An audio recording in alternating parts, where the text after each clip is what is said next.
خیر کی قدریں جہاں بھی ہیں، کسی کفر کے معاشرے میں بھی ہیں، لیکن وہ پھوٹتی میرے حضور کے قدموں سے ہی ہے۔ چوکھٹ اسی سے ہی فیض اور نور اور روشنی پھوٹی ہے، اجالے یہی سے گئے، ورنہ انسان آج بھی زنجیروں میں جکڑا ہوتا۔ وہ کیسا سماج تھا کہ جب بیٹی کو زندہ درگور کر کے باپ آتا تھا تو معاشرہ اسے داد دیتا تھا کہ تو نے اپنی آبرو بچا لی، تو نے اپنی عزت بچا لی۔ اور یہ اتنا بڑا گھنونا جرم، قیامت کے دن سب سے پہلا سوال نماز کا ہوگا، لیکن سب سے پہلا فیصلہ قتل کا ہوگا۔ دوسرے لفظوں میں یوں کہہ لیجیے، حقوق اللہ میں سب سے پہلے نماز کا سوال ہوگا، اور حقوق العباد میں سب سے پہلا فیصلہ جو ہے وہ قتل کا ہوگا۔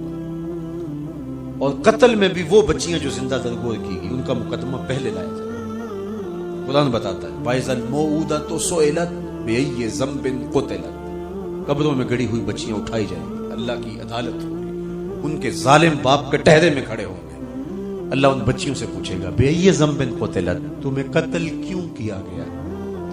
اب ان بچیوں کو تو پتہ ہی نہیں ہمیں کیوں قتل کیا گیا۔ ابھی آنکھ کھلنے نہیں پائی تھی کہ بند کر دی گئی، زبان بولنے نہیں پائی تھی کہ نوچ لی گئی، زندگی کا پھول ابھی کھلا ہی نہیں تھا کہ مرجھا گیا۔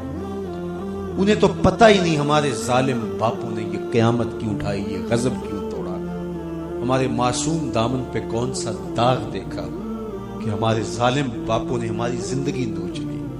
کہتے ہیں گڑھا کھودتے تھے، تاریخ پڑھے، دل آج بھی خون کے آنسو روتا ہے، اور گڑھا کھود کر کے اس میں کھلونے رکھتے اور بچی وہاں بیٹھ جاتی اور کھلونوں سے کھیلنے لگتے اور وہ اوپر سے ریت ڈالتے، اور وہ بچی پہلے پہل تو اس کو کھیل سمجھتی اور وہ اس کھیل میں خود شریک ہوتی، لیکن جب اس کے کندھوں سے اوپر تک ریت بڑھتی اور اس کی سانس دبنے لگتی، پھر اسے سمجھ آتی یہ کہانی کوئی اور ہے۔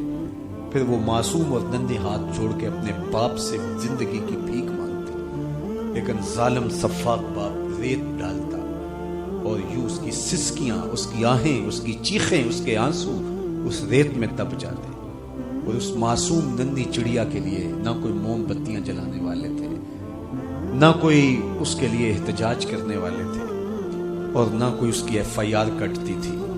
باپ کو بھی داد ملتی، ماں کو بھی داد ملتی، معاشرہ سفاک اس پہ ماتم کرنے کی بجائے اس پہ خوشیوں کا اظہار کرتا۔ پہلی آواز پورے عرب میں جو اٹھی اور بلند ہوئی وہ میرے حضور کی تھی، بیٹیوں کو قتل کرنے والوں سن لو، میری فاطمہ میرے جگر کا ٹکڑا ہے، یہ پہلی آواز تھی۔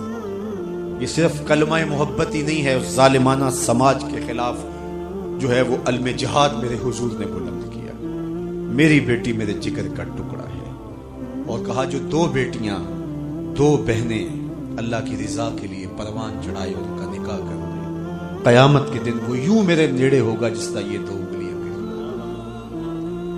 یہ جب میرے حضور نے فرمایا، مجمع سے ایک شخص کھڑا ہو گیا، حضور کیا جس کی دو بیٹیاں نہیں ہیں اس کو یہ اعزاز نہیں ملے گا؟ کسی بیچارے کی دو بیٹیاں نہ ہو، ایک بیٹی ہو، تو کیا اس کو یہ اعزاز نہیں ملے گا کہ وہ آپ کا ساتھ پائے؟ حضور نے فرمایا اسے بھی ملے گا، لیکن میں آپ کو دعوت فکر دیتا ہوں کہ اس سوال کے پیچھے کی کیفیت دیکھیے۔ اس کی ایک بیٹی تھی، کہاں بیٹیاں زندہ درگور ہو رہی ہیں، اور کہاں ایک بیٹی والا کہتا ہے کاش کہ میری بھی۔ یہ تھا لایا ہوا میرے حضور کا نظام۔ بیٹیوں والے فخر کرنے لگے کہ ہماری بیٹیاں، یہ ہماری بخشش کی ضمانت ہوگی، دو بیٹیوں کا نکاح کر لو، بخشش کی ضمانت۔